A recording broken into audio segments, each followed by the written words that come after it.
करते हैं 29 फेब के करंट अफेयर के बारे में कि इस आज मेंस प्रोस्पेक्टिव से आज न्यूज़पेपर में क्या क्या है। ठीक है, okay, so let's begin. So world economic forum जो किस चीज़ पे फोकस करता है, health care and life science पे। ओके, इससे ज़्यादा आपको नहीं पढ़ना।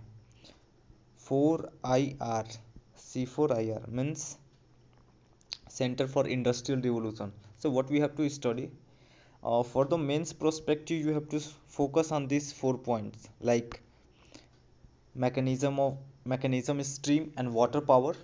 Water power in the sense ki generation of like hydrogen energy, generation from an hydrogen energy, generation of electricity or energy. Then after electronics and IT sector, cyber physical and mass production and electricity. This is very much normal if you're we are going to talk about the industry and all the things and production, so it was very normal thing.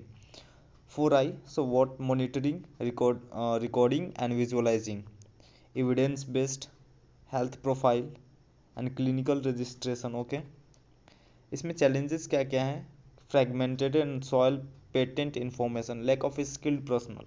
So जब भी हम बात करते हैं तो lack of skill ये एक ऐसी प्रॉब्लम है जो आप मेंस में आंसर लिखते समय मेंशन कर सकते हो। It was very normal thing.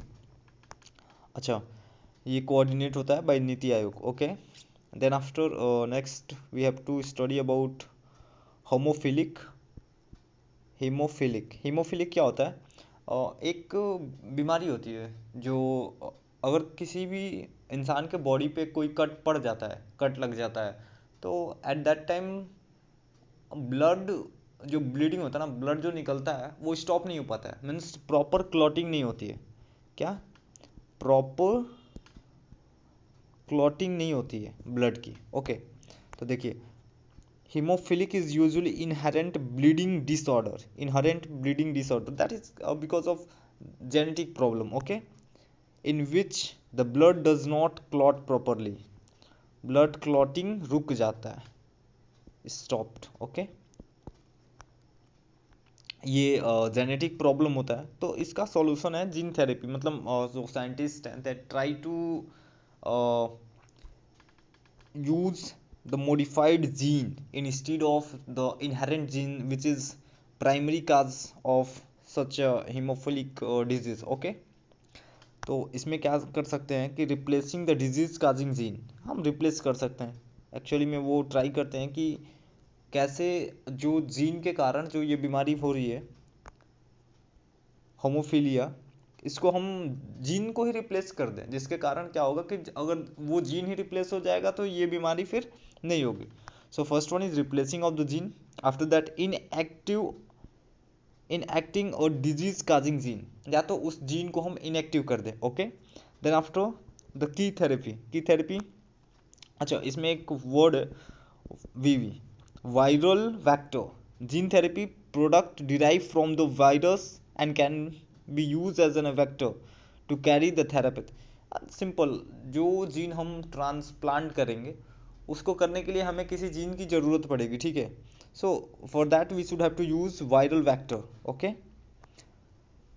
treating genetic disorder. Okay, then after we have to learn about the global waste management. So this is completely for the men's topic, global waste management, UNEP and UNSWA. Okay, environmental program and the solid management association. अच्छा, municipal के through जो भी solid management होता है या फिर solid waste को हम मैनेज करते हैं, उसमें क्या होता है कि एक तो कॉस्ट बहुत ज़्यादा वेस्ट होता है, wastage of money, after that time का भी वेस्टेज बहुत ज़्यादा होता है। तो पहला मेंस के प्रोस्पेक्टिव से अगर आप पढ़ना चाहें तो what is the barrier in the waste management, तो बहुत ही कॉम्प्लेक्स प्रॉब्लम है। Multi layered independence, after that lack of recognisation of urgency in the sense कि where we should have to means there is a difficulty in prioritising the area और region. आपको E waste management को manage करना है, solid waste management को manage करना है, या फिर लिक्विड वेस्ट मैनेजमेंट को वेस्ट को मैनेज करना है. So like that you should have to prioritize. After that, lack of inclusion, non recognition of gendered aspect of waste. Then after, inadequate and ineffective legislature with the lack of enabling environment and the weak enforcement. Persistent market financial technical barrier. Okay. Acha, what are the way forwards or the recommendation which we can prefer for waste management? So basically data digitalization. हम अभी तो trend चल रहा है कि we can use A I anywhere if is it suitable. तो data digitalization हो गया, आप यहाँ पे मॉडर्न टेक्नोलॉजी का यूज़ कर सकते हो. Replica and scaling of the zero waste circular economy, this is the main thing, zero waste circular economy. After that, producer responsibility fee. जो भी प्रोड्यूस कर रहा है सॉलिड वेस्ट, तो they have some responsibility, means they can pay something for that if he is going to produce a lot of waste, solid waste. Okay. Adopting behavioral science, means behavioral science means kya, we have to make a changes in our daily routine. We don't have to throw solid waste anywhere like that. Okay. Expertise of informal waste vectors workers. So waste and the triple planetary crisis, climate change because of carbon dioxide and all the gases, increase in temperature, biodiversity loss. This is the major problem right now, and the pollution, which is endless problem. Reserve Bank of India release a comprehensive framework for regulating the sandbox. Okay. कह रहा है कि जो reserve bank है वो एक comprehensive framework release किया है रेगुलेटरी सैंडबॉक्स पे. ओके. अच्छा, इसमें मेंस में क्वेश्चन क्या आ सकता है इकोनॉमिक्स से, कि अगर वो आरबीआई पे क्वेश्चन पूछ सकता है तो फाइनेंशियल इंक्लूजन से पूछ सकता है. Okay.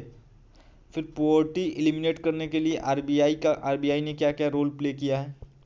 After that, physical deficit. तो बहुत सारे आरबीआई को देखने के बाद you have to think about 360, means in all direction. Okay. So here we basically focus on benefits of RS. Okay. Facilitating empirical learning. अगर उसने एक फ्रेमवर्क या फिर कुछ भी रिलीज किया कॉम्प्रिहेंसिव फ्रेमवर्क, जो मान लीजिए कि ऐसे करके होगा, कोई कॉपी होगी या फिर जो भी होगा नोटिस टाइप का, तो उसके थ्रू क्या हो सकता है, वो एक एम्पीरियल लर्निंग को प्रोवाइड कर रहा है लोगों के लिए. Testing of product visibility. Okay. Then after, accelerating the financial inclusion. This is the main thing, accelerating the financial inclusion. Okay. Evidence based decision making. Okay. And problem and risk क्या है, limitations क्या है. Loss of, first one is the financial illiteracy. Very simple thing, financial illiteracy. लोगों को financial advice या फिर financial या फिर बैंकिंग सिस्टम से बहुत ही कम नॉलेज होता है, तो that is something. And next one is the legal waiver can not be provided by RBI, can not provide every information to the consumer or to the borrower. Okay, this is the main problem. So what are the things we should have to adopt for correction? So RS code, regulatory relaxation, inclusion. RS good. New disciplines on the good regulation practice and service. WTO की बात कर रहा है, world trade organisation.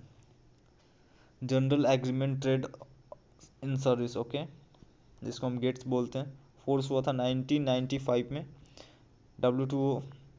WTO treaty covering the international trade service. Basically जो भी international trade service होते हैं, इसमें कुछ मेंबर होते हैं, इसके जो भी रूल्स और रेगुलेशन है, that is completely binded on every member who is part of this WTO, who are the member of this WTO. Okay.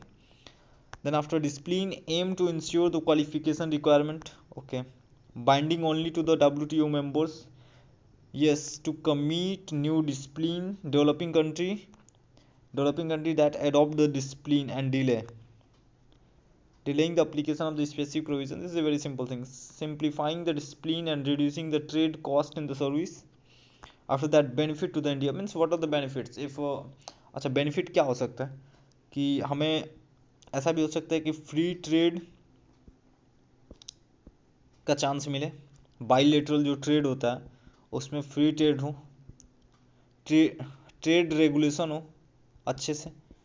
Okay, so बोल रहा है potential benefit to the India is market access. First one is at market access. हमारे पास बहुत सारे market होंगे, western eastern हो गया, यूरोप में हो गया, साउथ अफ्रीका हो गया, यूएसए हो गया। हम हर जगह एक्सपोर्ट कर सकते हैं अपने जो भी कमोडिटीज हम प्रोड्यूस कर रहे हैं, तो एक्सेस ऑफ मार्केट हो गया।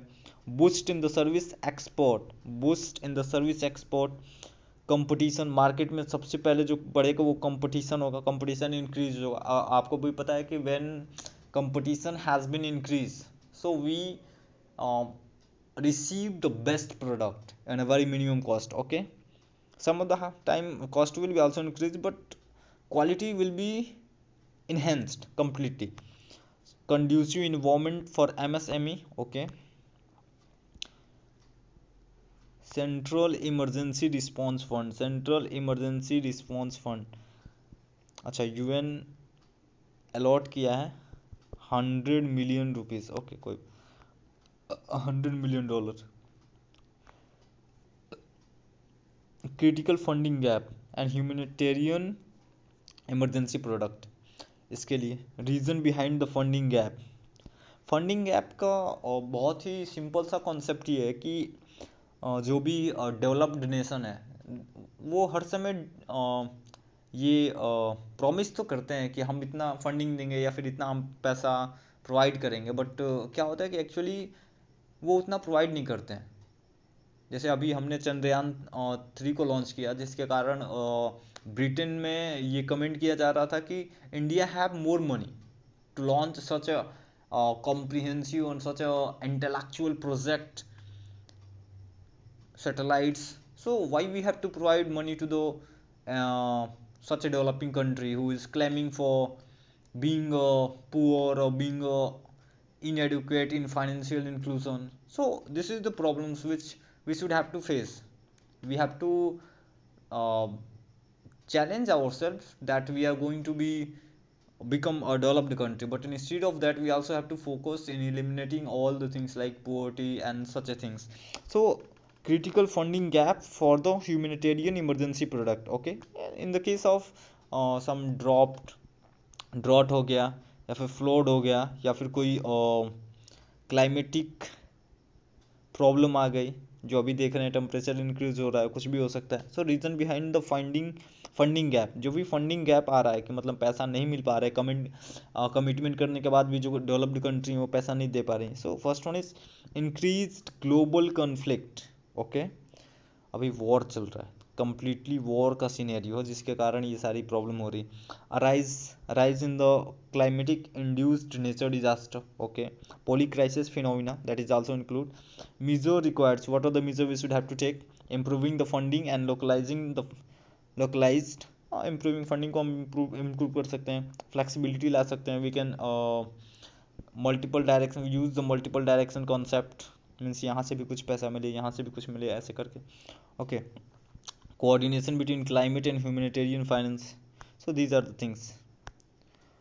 Mudumalai tiger reserve directly completely prelims के लिए। Okay, herpetofaunal, the first ever herpetofaunal जहाँ पर रेप्टाइल और एम्फीबियंस प्रेजेंट हैं। नाम क्या है? Mudumalai tiger reserve. Okay, located in Tamil Nadu, Tamil Nadu के रीजन में लोकेटेड है। Common boundary with Wayanad wild life sanctuary जो केरला, अच्छा ये बॉर्डर पे पड़ता है ना, तमिलनाडु और केरला के बॉर्डर पे पड़ता है, ठीक है। बंदीपुर टाइगर रिजर्व, तो आप इसको डायरेक्टली एज ए फैक्ट याद करेंगे। Mudumalai tiger reserve that is in Tamil Nadu, located in Tamil Nadu. After that 2-3 और हैं, Wayanad wild life sanctuary Kerala में है on the west. Bandipur tiger reserve जो कर्नाटका में है। It is a part of the Nilgiri bio reserve and first bio reserve stabilized in 1986। Okay, forest type ranging from the tropical evergreen forest and the moist deciduous forest moist task for fauna tiger हो गया, elephant हो गया, ये सारी चीज़ directly fact as a fact आप याद कर सकते हो। RBI about juice jacking, so this is not very much important. Maternity benefit act, maternity benefit act of 1961, the Kolkata High Court had differentiating the different contractual and permanent employee for the purpose of extending the maternity leave in impermeable under Article 14. So this is very much important for us कि किस article के अंदर में ये act importance role play करता है। So article 14